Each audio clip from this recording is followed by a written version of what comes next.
Assalamualaikum warahmatullahi wabarakatuh. Innal hamdalillah asyhadu an la ilaha illallah wahdahu la syarikalah wa asyhadu anna Muhammadan abduhu wa rasuluhu la nabiyya ba'dah.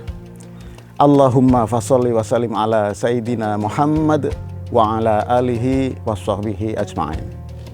Para sahabat wakaf yang budiman yang dimuliakan Allah SWT, pada hari-hari ini seluruh kaum muslimin yang ada di seluruh dunia sedang bersama-sama bersemangat menjalankan ibadah puasa. Dan tentunya sangat banyak kegiatan yang dilakukan dari yang sifatnya adalah spiritual, semacam sholat, membaca Al-Quran, kemudian juga berzikir kepada Allah SWT. Ada juga kegiatan yang bersifat sosial. Dalam kaitan dengan kegiatan yang sifatnya adalah peribadatan secara mahdhah, ya, maka kita melihat bagaimana di semua tempat yang ada masjid, ada musola, ya, dipenuhi oleh kaum muslimin yang kepingin meningkatkan keimanan dan ketakwaan dengan menjalankan perintah-perintah Allah SWT. Tapi ada satu hal yang menarik di dalam kegiatan yang terkait dengan bulan puasa, yaitu kegiatan yang bersifat sosial. Ada yang namanya sedekah, ada infak, dan ada juga wakaf. Kita melihat bahwa masyarakat Indonesia luar biasa, semangat untuk berbagi, khususnya di dalam bulan Ramadan.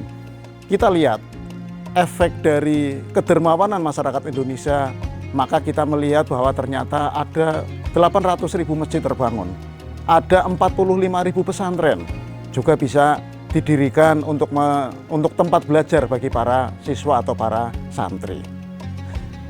Para sahabat wakaf yang dirahmati Allah SWT, berbicara tentang semangat sedekah ini, ada hal yang menarik yang bisa kita pelajari dari apa yang ada di dalam Al-Quran. Di dalam Al-Quran dikatakan bahwa ketika orang bersedekah, berinfak, atau berwakaf, maka ada dua hal yang harus diperhatikan. Yang pertama adalah sebagaimana di dalam surat Al-Imran ayat 92, A'udzubillahi minasyaitonirrajim, lan tanallul birra hatta tunfiqu mimma tuhibbun wa ma tunfiqu min syai' fa innallaha bihi alim. Bahwa sedekah yang baik, ya, di dalam Ali Imran ayat ke-92 adalah dari harta yang kamu cintai. Bukan harta yang terbuang, bukan harta sisa, bukan harta yang sebetulnya rongsokan, bukan.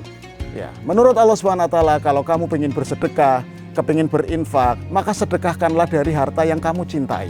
Artinya bahwa yang kita berikan kepada orang, yang kita berikan untuk fasilitas-fasilitas peribadatan atau fasilitas umum, itu adalah yang memang sebetulnya kalau kita sendiri masih mau pakai dan masih layak.